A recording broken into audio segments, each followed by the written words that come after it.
Hi and Assalamualaikum to our beloved lecturer, Dr. Muhammad Hilmi bin Masri. I am Nursyuhaida from group AAP2256A, and today, me and my group member will present our professional business plan report for our property consultancy firm, which name is Infinity Realty & Co. Sdn Bhd. So, our group member are consist of Wasufi Sajuri, Nursyuhaida, Shasha Shazana Abdul Halim, Nur Kamarina Abdul Wahab, and Nursyuhaida Kamaruzaman. Building a firm is not an easy thing, especially a partnership firm. As the real estate market continues to grow and develop nowadays, there is a constant need for knowledgeable from the professionals who can guide and consult and individuals and the businesses through the complex process in buying, selling, and investing in properties. And for any business owner or entrepreneur, a well-prepared business plan important before starting the business, as it will serve a reference throughout the entrepreneur journey.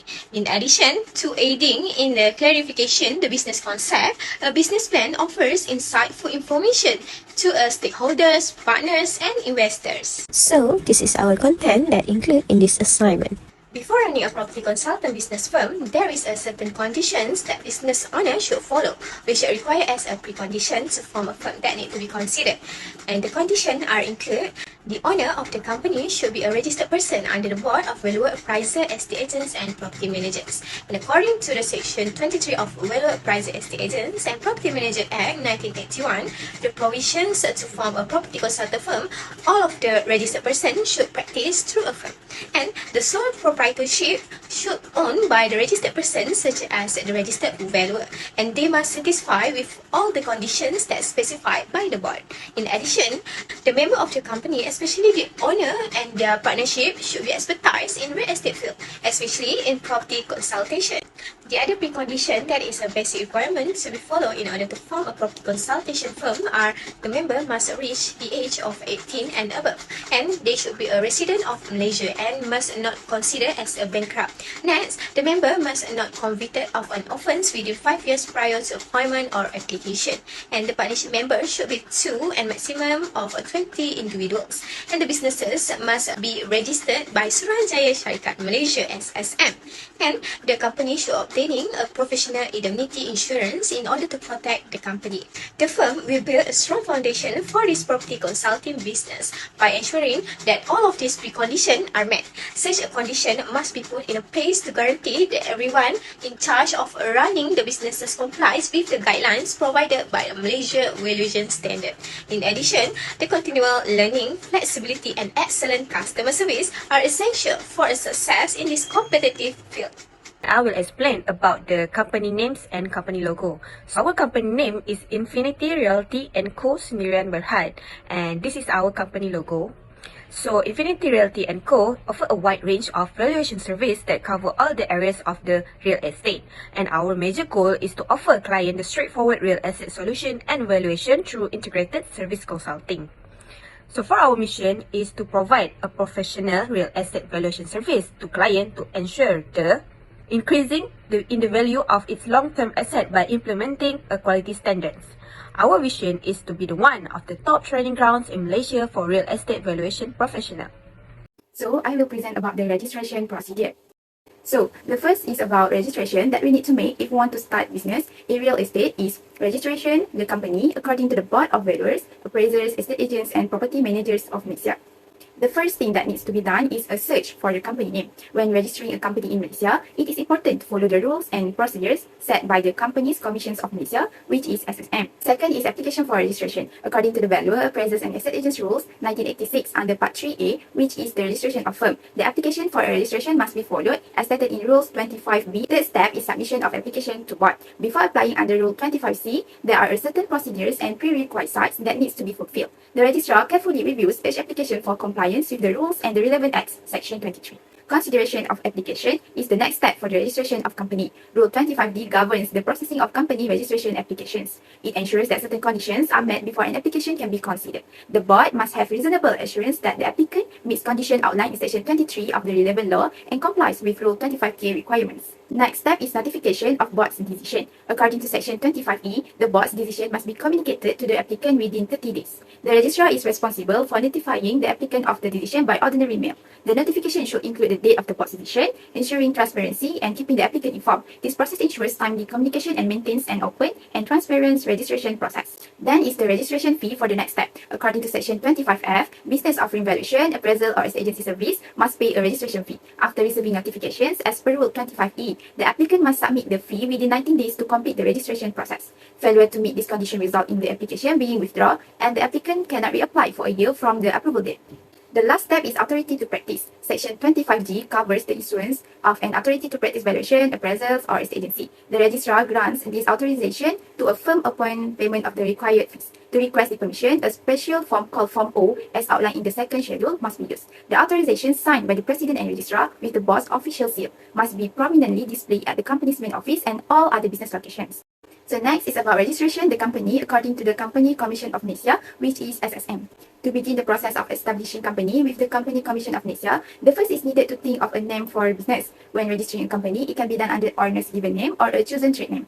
In this case, we decided to name our company by using trade name, which is Infinity Realty & Co. Sendirian Berhad. The next step is applying for a business or trade name to SSM. To register a trade name for a company, proprietors must complete Form PNA42, providing a minimum of 3 proposed company names, of which only one. The chosen name must comply with current regulations and guidelines, such as those outlined in the Registration of Business Rule of 1957. The next step is the registration process is to complete Form A, which is a necessary document for company registration with SSM. Form A includes details such as the company's name, commercial state, primary address, additional branch address if any, owners and partners information, nature of business, and a copy of the partnership agreement if applicable. When registering a business, owners must complete Form PNA42 and Form A, along with attaching necessary documents. These documents include permits, license, or supporting letters specific to the business type, as well as any required approval from relevant agency. During the initial registration of a business, the owner is typically required to pay various fees. If the business is registered as a sole proprietorship or a partnership operating under trade name, an additional charge of 16 ringgit, along with 10 ringgit fee for printing business information is required. After submitting the company registration application, the SSM will review it to ensure compliance with regulation. If everything is in order, the SSM will accept the application and issue a certificate of incorporation. So this is the locations of our office, which is located at Siaran Station 4/9, Bandar Putra Batam, Kepala Batas, Pulau Pinang. So the reason why we choose this location as our office because this location have a good accessibility. Second, due to the business environment. And third, the complete infrastructure. And fourth, proximity to the target market. And fifth, high market demand and potential on that area. As you can see in this picture, this is our inspiration of our working space. And this is our layout space plan. Our office is located at the first floor and has a working space, waiting area, pantry and washroom. As a startup company, we chose a simple and minimalist concept to fit our budget, and in addition, we only have 8 workers for this time being. So next, I will present about office administration and staff recruitment. So first, I will present about the office administration. First is Director, Executive Officer and Valuer. These individuals serve as both a director and an appraiser, responsible for guiding the organization's direction and strategy. Second is Director, Executive Officer and Partnership Member. This position in the consulting practice involves serving as an Executive Officer, Director and Partner. Next is Chief Operating Officer and Valuer, which is COO. The COO of a consulting firm manages daily operations, coordinates with teams, ensures efficient work and supervises multiple departments. Then we also have Registered Valuer. A Registered Valuer is a qualified professional who specializes in valuing real estate. To promote our company and service, we have Sales and Marketing Manager. The Marketing Manager at a consultancy is responsible for developing and implementing promotional strategies to raise brand recognition. Then we also have Sales and Marketing Assistant. The Marketing Assistant supports the Marketing Manager by assisting with various tasks. After that, HR Admin Manager. The HR Administrative Manager oversees HR tasks within the consultancy practice. In addition, our company also have Accountant. Accountants handle financial problems for property valuation consultancies. Lastly is Clerk. The clerk supports a property valuation consulting firm by performing various administrative duties. These include answering calls, managing mail, filing documents, scheduling meetings, and entering data. Next is I will explain about staff recruitment. In hiring the director of company, the requirement that director need to have been the ideal candidate for the director of the consultant practice should have extensive experience in the sector and hold a bachelor's or master's degree in property valuation or a related field. They should possess strong leadership skills, strategic thinking ability, and sound judgment. A license or certification as an appraiser is necessary. Next, Chief Operating Officer and Valuer. The Chief Operating Officer, which is COO, oversees daily operations in a company. They require expertise in business administration, management, and property valuation process. Strong organizational, communication, and problem-solving skills are essential for this role. Then, Registered Valuer. In hiring Registered Valuer, real estate valuation professionals need extensive training and experience. Typically, a 4-year college diploma or higher is required to enter the field. Some organizations or government agencies may also mandate licensure or certification for Valuer. Next is Sales and Marketing Manager. Preferred qualification include a master's or bachelor's degree in business administration, marketing, or a related field. Effective communication, negotiation skills, and data analysis are essential for acquiring new clients and finalizing deals. After that is in hiring sales and marketing assistant. We need experienced professional in marketing, sales, or administration are in high demand for these positions. Key skills include multitasking, attention to detail, and effective communication. Then HR Admin Manager. They typically require a bachelor's degree in business administration, human resources, or a related field, along with experience in managing HR process and a strong understanding of employment regulation. Next, Accountant. A degree in accounting or finance is preferred, and professional certification like CPA can boost credential. Critical thinking, attention to detail, and proficiency in financial software are essential for this position. Lastly, in hiring clerk. The clerk role in a consultant firm involves handling administrative tasks. The main requirement is a high school diploma or its international equivalent. For our company organization chart, we consist of 2 directors, which is Director Executive Officer and Valuer Norca Marina, and second is Director Executive Officer and Partnership Member Nursyuhaida. And also consists of Shasha as a Chief Operating Officer Valuer, Hasiza as a Registered Valuer, Wasufi Sales and Marketing Manager, followed by the Sales and Marketing Manager, and also followed by HR Admin Manager, followed with the Accountant and Clerk in the company firm. Now, we move to the example of forms, receipt, and any relevant document for business purpose. So, as you can see, this is the partnership agreement between you and your partners. And this is Form N for the application for registration and authority to practice form under the board. And this is Form PNA42 for the application of business name form, and Form A for a business registration form under SSM. So, this is Form 9 for the SSM certification of the company. Next, we will look for the marketing planning.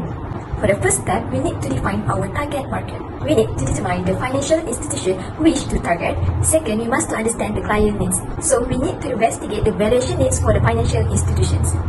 Third, develop the value proposition. So we need to display our knowledge, experience, qualifications, and any specialized service provided. Fourth, we must create a strong relationship.